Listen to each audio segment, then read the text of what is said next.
Hola, ¿qué tal? Bienvenidos al curso de literatura. Soy el profesor José Córdoba y vamos a desarrollar a partir de esta semana 11 todo lo que se refiere a la literatura peruana. Veamos el panorama de la literatura peruana.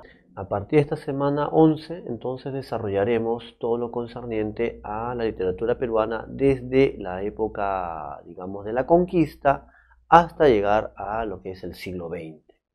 Nuestra literatura se caracteriza por su carácter heterogéneo y pluricultural. ¿Qué significan estos dos conceptos? Es heterogénea ya que abarca la producción escrita y también oral. Entonces, cuando hablamos de literatura peruana, no solamente nos referimos pues a los textos escritos, sino que desde la época prehispánica, ¿no?, se mantiene todavía vigente la producción oral. Y es pluricultural ya que comprende no solamente las obras escritas en español, sino también en otras lenguas, como el quechua, el aymara, etc. Entonces se refiere a esta diversidad también de lengua, ¿no?, y al carácter escrito y oral a la vez. Muy bien, nuestra literatura se puede dividir en tres etapas o periodos. Una literatura prehispánica, un desarrollo autónomo, ¿verdad? Luego viene la literatura de la época colonial, que se subdivide en conquista, luego una época de estabilización del dominio español, y luego ya la etapa de la emancipación. Y el tercer gran periodo, que es la literatura de la época republicana, teniendo el costumbrismo como primera corriente literaria de la vida independiente. Muy bien, a lo largo de estas tres etapas o periodos, se va a mantener vigente la literatura quechua, ¿no? Entonces, esta literatura no acabó en la época prehispánica, se mantuvo en la colonia y hasta el día de hoy está vigente. Veamos ahora qué consistieron las crónicas. Cuando se produce la conquista, ¿no?, aquí en nuestros territorios, van a manifestarse diversas producciones literarias. Una de las más importantes fueron las crónicas. ¿Qué es una crónica? Es una narración histórica acerca de los hechos de la conquista. Muy bien. Tiene diversas características. Entre las más importantes vamos a resaltar dos de ellas. ¿Cuáles son? Toda crónica es una versión directa y apasionada, dice, ¿no? ¿A qué se refiere versión directa? ¿En qué consiste? ¿Por qué una crónica es una versión directa? Generalmente es escrita por el mismo protagonista de los hechos, de los sucesos, ¿no? Estos conquistadores, estos soldados que acompañaron a Pizarro en la conquista. Apasionada se refiere al hecho de que generalmente estas crónicas, estos textos, digamos, fueron hechas a pedido de autoridades, ¿verdad? Alguna autoridad que quería pues que quedaran por escrito los sucesos, o también por la motivación del cronista, ¿no?, que tal vez quería exaltar su figura o exaltar sus hazañas. En ese sentido es apasionada. Otro rasgo también muy importante de las crónicas es que carecen de visión crítica. ¿A qué se refiere? Es decir, no son objetivas, carecen de objetividad. Y eso lo diferencia de un texto de historia, ¿no? Un texto de historia tiene que tener una visión objetiva e imparcial. Acá no. El cronista, ¿verdad?, busca, digamos, darnos su versión de los hechos, ¿verdad? Proyecta su subjetividad en su narración. Muy bien. También las crónicas nos muestran pues el encuentro conflictivo de dos mundos, el mundo occidental y también el mundo andino básicamente, que va a quedar una posición de subordinación. También van incorporando los elementos de la nueva realidad, ¿no?, la fauna, la flora, etc. Bien, las crónicas se pueden clasificar, hay diversos criterios. El más usual es según el origen étnico del cronista. Entonces vamos a tener crónicas de indígenas, crónicas de españoles y crónicas de mestizos. Veamos la figura de Felipe Guamán Poma de Ayala. Él fue un cronista indígena, ¿verdad?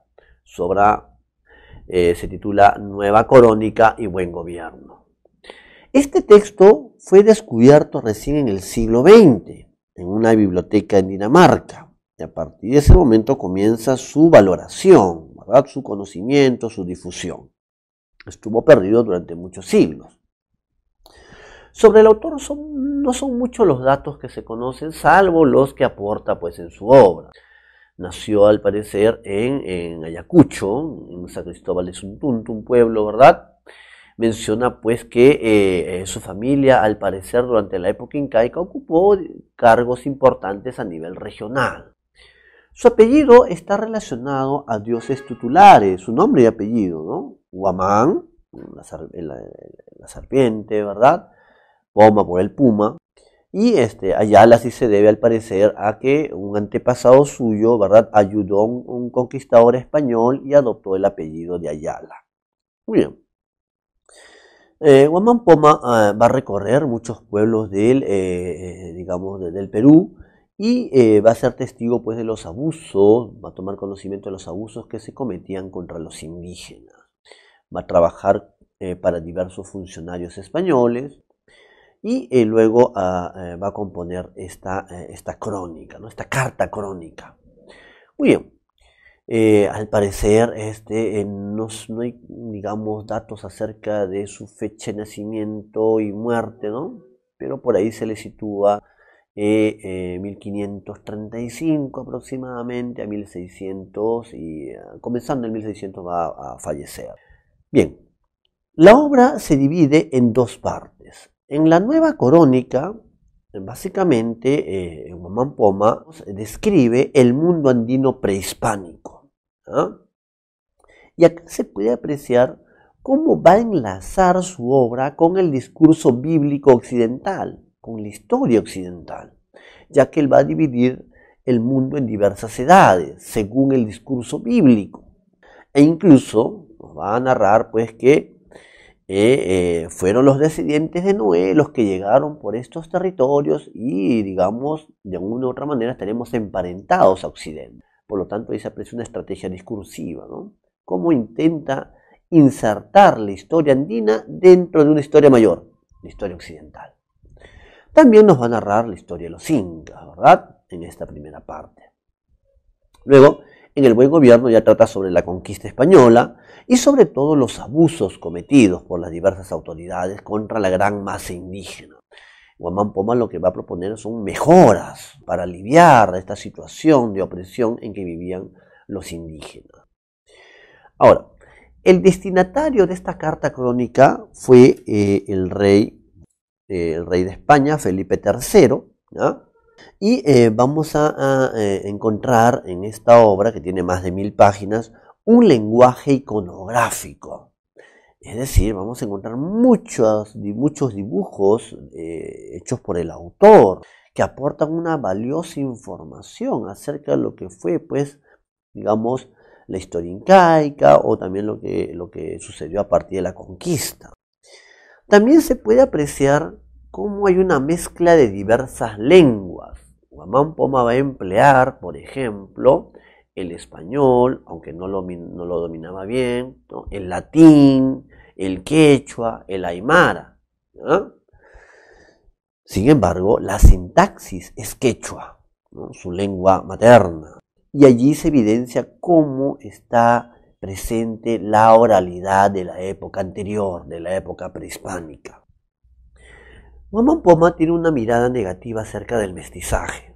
En muchas partes de su obra reclama, pues, propone también que los mestizos no deben convivir con los indios o con los españoles, deberían vivir aparte, ya que en su visión el mestizaje equivale a caos. Se está desestructurando ese mundo andino prehispánico. Entonces, él trata de salvaguardar ese orden y por eso, entonces, para él, el mestizaje, pues, era algo negativo. Entonces, hay digamos, una visión algo segregacionista acerca de los mestizos, ¿verdad? Deberían vivir aparte en otros pueblos, dice, ¿no? Muy bien, esto es en cuanto a la nueva crónica y buen gobierno. Esta es una visión, digamos, la visión indígena de la conquista. Aunque también a nivel cultural, ya Huamán Poma se muestra como mestizo. aunque, repito, a nivel racial él es indígena. En cuanto al Inca Garcilaso de la Vega, ¿no? Aquí tenemos a un cronista mestizo y su obra principal, Los Comentarios Reales de los Incas. Garcilaso de la Vega nació en los primeros años de la conquista, en el Cusco. Fue bautizado como Gómez Suárez de Figueroa. Su padre fue un conquistador español, ¿no? Sebastián Garcilaso de la Vega, y su madre, ¿no? Isabel Chimpuogno. Su madre era descendiente de la nobleza incaica, por lo tanto tenía vía materna un ilustre linaje. Muy bien, en sus primeros años, al parecer, estuvo en poder de la madre, ¿verdad? Y cada vez que se reunían los descendientes de la nobleza incaica, que ahora estaban ya dominados, estos terminaban siempre contando, digamos, recordando aquella época en que ellos tenían el poder. Y todo esto lo va a asimilar Garcilaso, lo va a guardar en su memoria, ¿verdad? Todas estas narraciones, ¿no? Como un bien perdido. Luego ya, estando más joven, va a permanecer más tiempo con su padre, le sirve como secretario personal durante las guerras civiles. Fallece el padre y ordena, pues, que en un testamento, que su hijo viaje a España para terminar su educación. Garcilaso se traslada, pues, allá a España. Se dedica a la actividad militar en un principio y luego ya a la actividad literaria. Su primera obra fue una traducción. Traduce del italiano al español Diálogos de Amor de León Hebreo. Ahí se puede apreciar la influencia humanística, este discurso humanista en la obra de Garcilaso, ¿no? El tema del amor, entre otros aspectos. ¿Qué más? Su segunda obra se tituló Genealogía de Garci Pérez de Vargas, que está dedicada básicamente a establecer su árbol genealógico paterno. Ahí manifiesta que se emparenta con el escritor, el poeta Garcilaso de la Vega, y por eso que adopta su nombre, pero le agrega el de Inca. Luego su siguiente obra es básicamente La Florida del Inca. Ahí nos narra la expedición de Hernando de Soto a la zona de la Florida, ¿no? Sobrevivieron pocos y cuando regresan a España algunos de ellos son entrevistados por Garcilaso. Eso es lo que cuenta entonces en La Florida del Inca, sobre todo basándose en la versión de Gonzalo Silvestre. Y ya luego compone su obra monumental, Los Comentarios Reales de los Incas. Veamos algunas características acerca de esta obra. Los comentarios reales pertenecen al género épico, especie crónica. Está dividido en dos partes. La primera, de 1609, ¿no? Se enfoca básicamente en narrarnos la historia incaica. También de la época preincaica, ¿no? Pero básicamente se concentra en la historia de los incas. Aquí, Garcilaso muestra un saber enciclopédico, ya que te va a narrar casi todos los aspectos de la vida incaica: religión, conquistas, división, digamos, cuántos incas fueron, sus obras, etc. Muy bien. Además, en esta primera parte, Garcilaso pretende refutar a otros cronistas. Garcilaso nos quiere dar una visión positiva acerca del imperio incaico, como una cultura civilizadora, ¿verdad? Entonces, otros cronistas, digamos, las primeras crónicas, básicamente lo que hacían era mostrarnos a nuestras culturas en un estado de salvajismo, de idolatría, etc. Entonces, va a buscar refutarlos. Y para ello, se va a basar en, uno, en su dominio del quechua, y dos, en su doble origen, ¿no? Con estos argumentos, entonces, pretende refutar a estos cronistas. En esta primera parte nos narra hasta los tiempos del Inca Huayna Cápac, ¿no? Donde ya se tenía noticia de la llegada de los españoles. En la segunda parte, que es póstuma, ¿no? Él fallece en 1616 y esta aparece publicada en 1617, básicamente nos narra la caída del imperio incaico, con estas pugnas entre Huáscar y Atahualpa, y luego la guerra civil entre los españoles. Muy bien. Aquí Garcilaso lo que busca es rehacer o reivindicar la imagen del padre. Lo que pasa es que su padre había sido acusado de ser traidor al rey de España durante estas guerras civiles. Entonces Garcilaso, al narrarnos estos conflictos entre los conquistadores, nos va a dar una versión donde su padre siempre se mantuvo leal al rey de España y que esto de que fue un traidor fueron calumnias de sus enemigos. Muy bien, recordar que esta segunda parte llevó como título Historia General del Perú.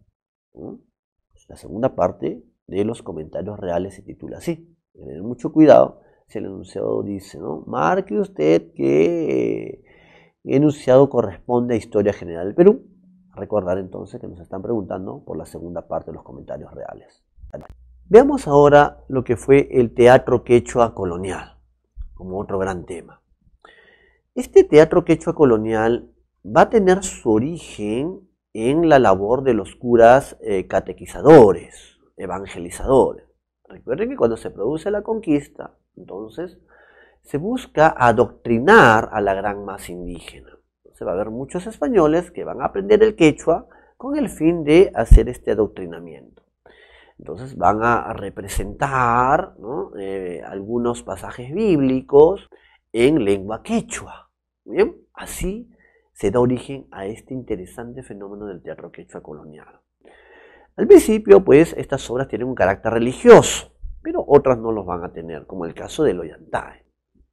Ahora, este teatro quechua colonial va a abarcar desde mediados del siglo XVII y llegará hasta el siglo XVIII, con la revolución de Túpac Amaru, ¿verdad? Que marca el fin de este teatro quechua colonial, ya que esta rebelión fue duramente castigada, ¿verdad? Y los españoles, digamos, prohibieron cualquier tipo de manifestación cultural o artística. Muy bien, vamos a encontrar autores conocidos, ¿no? Como Espinosa Medrano, conocido como el Lunarejo, ¿verdad? Entre otros. Pero también obras anónimas, como el Ollantay. Muy bien. Este teatro quechua colonial tuvo como modelo, ¿no?, al teatro del siglo de oro español. ¿Cómo se puede apreciar? Sobre todo el teatro barroco. ¿Cómo se puede apreciar eso? Por ejemplo, el uso del drama. El drama, la mezcla de lo trágico y lo cómico, lo encontramos, por ejemplo, en Lope de Vega y en Calderón de la Barca. La división en 3 actos, ¿no? El Ollantay está dividido en 3 actos, lo mismo que La vida y sueño de Calderón. El uso del verso. La vida y sueño usa el verso y también el Ollantay, verso octosílabo. La presencia del personaje cómico o gracioso. En el Ollantay es Piquichaqui. En La vida y sueño es Clarín, ¿no? Entonces ahí uno puede apreciar con estas pequeñas muestras, ¿no?, cuál es el modelo que siguieron. El teatro español del siglo de oro, pero sobre todo el teatro barroco. Bien, veamos ahora la obra Ollantay. Es una obra considerada anónima, aunque por ahí se ha atribuido tal vez al padre Valdés. Su composición data de fines del siglo XVIII. Por lo tanto, su estructura es colonial.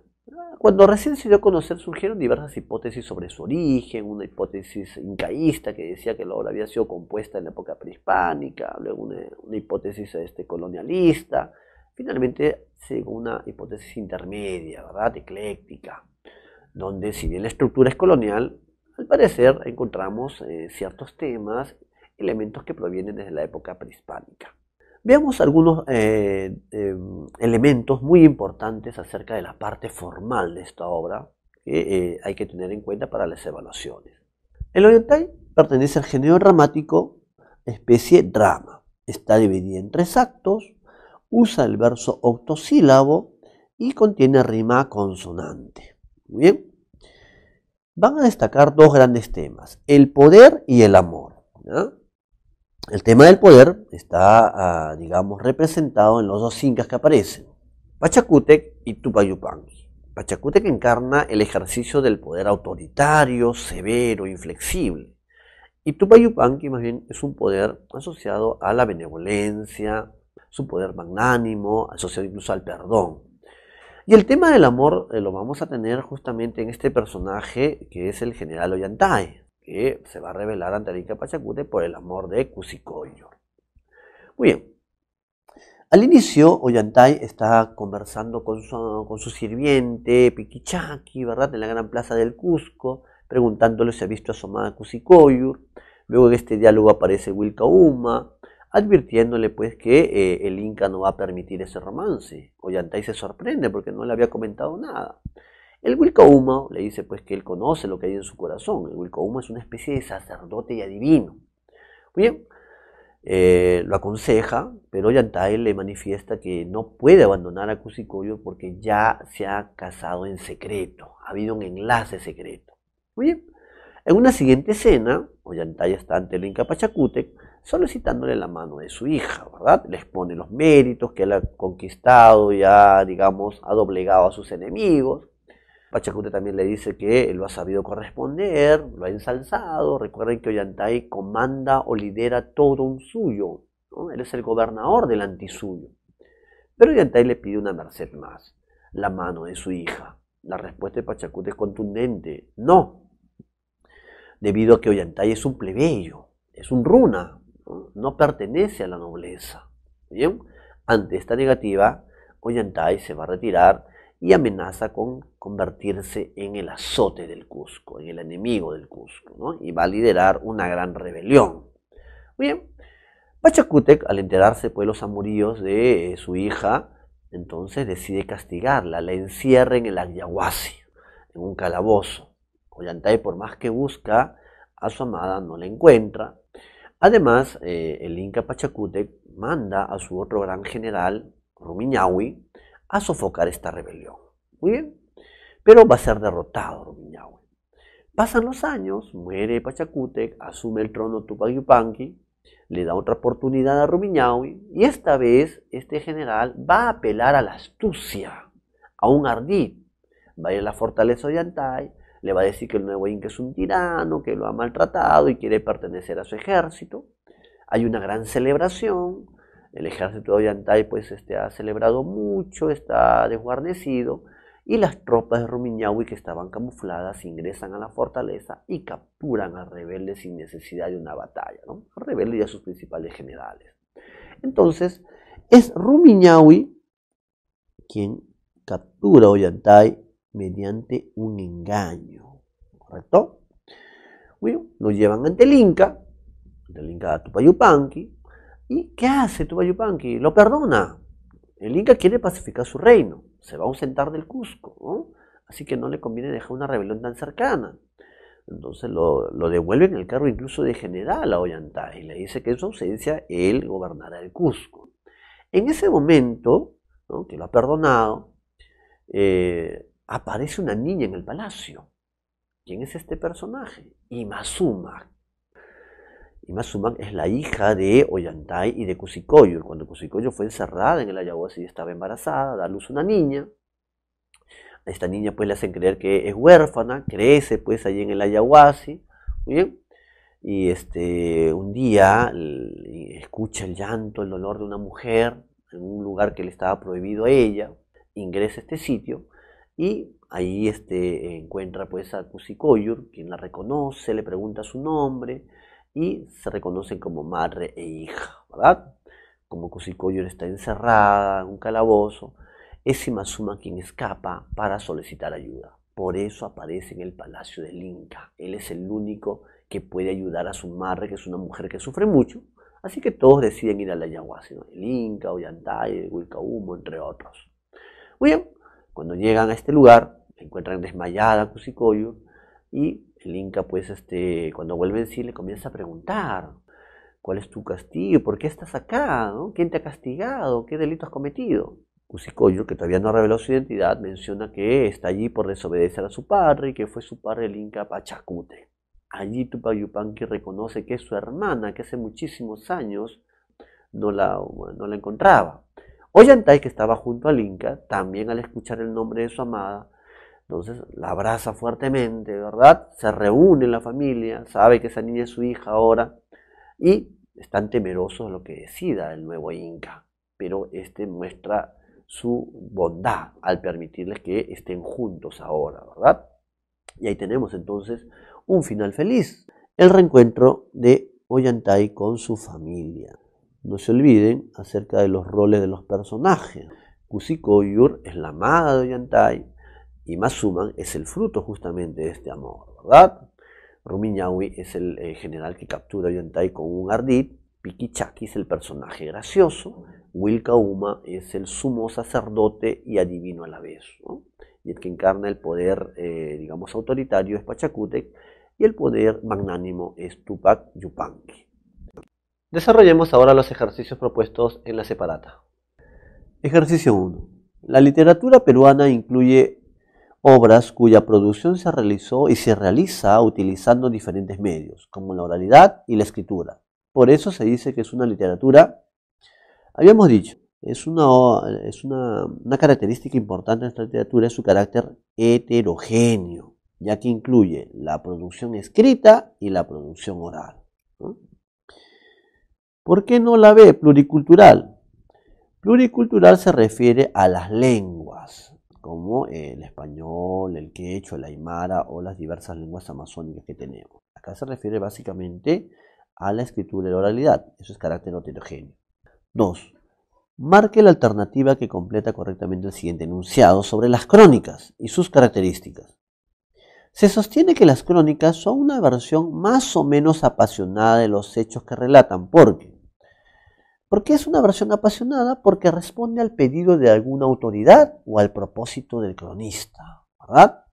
Entonces, la respuesta sería: dependen de la procedencia e intereses del cronista. Claro, el interés del cronista y su procedencia, ¿no? Había cronistas, pues, mestizos, cronistas indígenas o cronistas españoles. Ejercicio 3. Tenemos un fragmento de la nueva crónica Buen Gobierno de Felipe Huamán Pomar de Ayala. Dice: se puede colegir que el autor rechaza la convivencia entre indios. En este fragmento, lo que hace Huamán Pomar de Ayala es criticar a los mestizos justamente, ¿verdad? Ahí dice: son muy bravísimos, soberbiosos, le roban y saltean en los caminos a los dichos indios pobres, sus haciendas andan salteando en todo el reino, y los dichos corregidores tienen pesadumbre muy mucho de ellos. Bien, entonces acá hay una crítica acerca de los mestizos. Ya hemos explicado que para Huamán Pomar de Ayala el mestizaje es sinónimo de caos y desorden. Clave entonces la E. Ejercicio 4. En la segunda parte de Nueva Crónica Buen Gobierno, Felipe Huamán Pomar de Ayala critica duramente las tropelías de los españoles con el propósito de demostrar al rey de España la necesidad de. Recuerden que en la segunda parte él va a proponer una serie de mejoras, ¿verdad? Justamente él va a hacer una denuncia acerca de los abusos que cometían las autoridades españolas contra los indígenas. Dice entonces, con el propósito de demostrar al rey de España la necesidad de organizar un mejor gobierno para el virreinato peruano, ¿verdad? Ese es su objetivo, ¿verdad? Mejorar las condiciones de gobierno, ¿no? Ejercicio 5.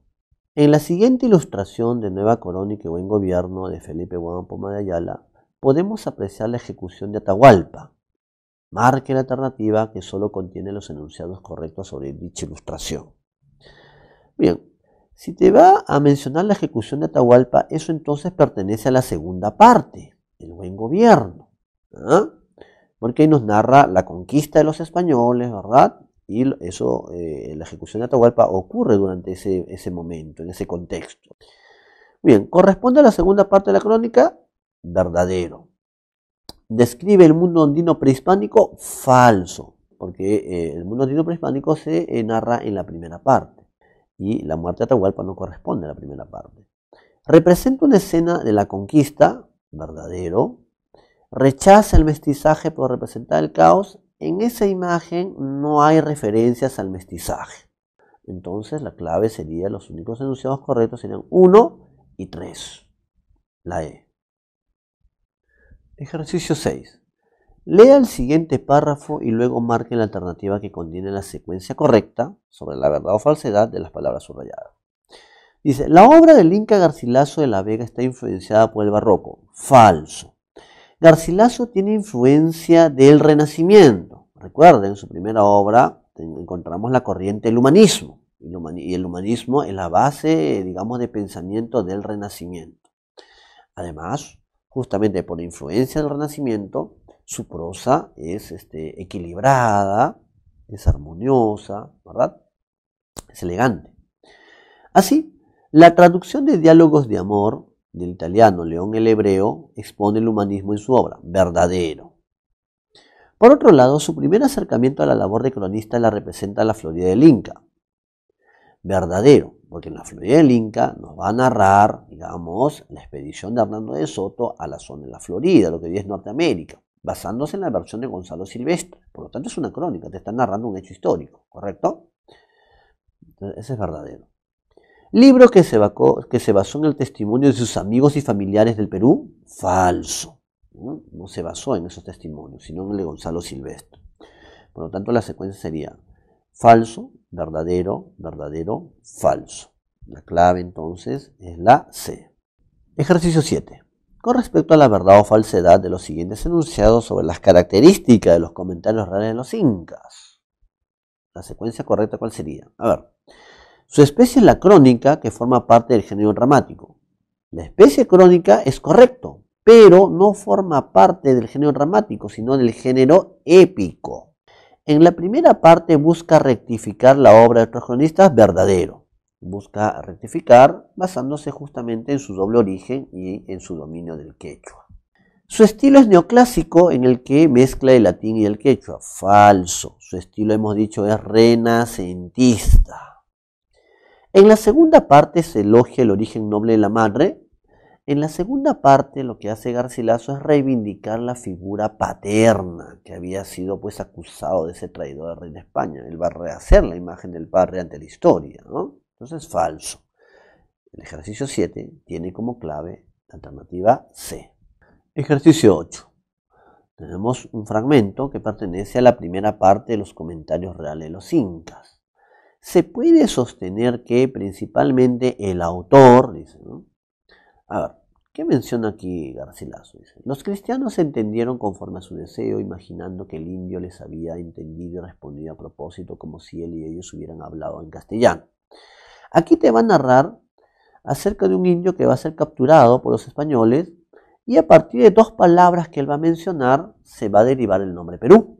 El indio va a responder Perú, y luego dice Pelú. Entonces, Garcilaso está diciendo que los españoles deformaron estas palabras, ¿no? Porque si la palabra Perú surgió de Perú, cambiaron la B por la P, y si surgió de Pelú, cambiaron la L por la R, ¿verdad? Muy bien. Entonces, lo que da a entender Garcilaso en este fragmento es que los españoles van a corromper, digamos, los términos lingüísticos, ¿correcto? Entonces, la clave en la pregunta 8 sería la de critica el español por tergiversar los vocablos originarios, ¿correcto? Esto sobre el origen del nombre Perú. Esta es en la versión de Garcilaso, ¿no? Porque hay varias versiones acerca de cómo se habría originado esta palabra.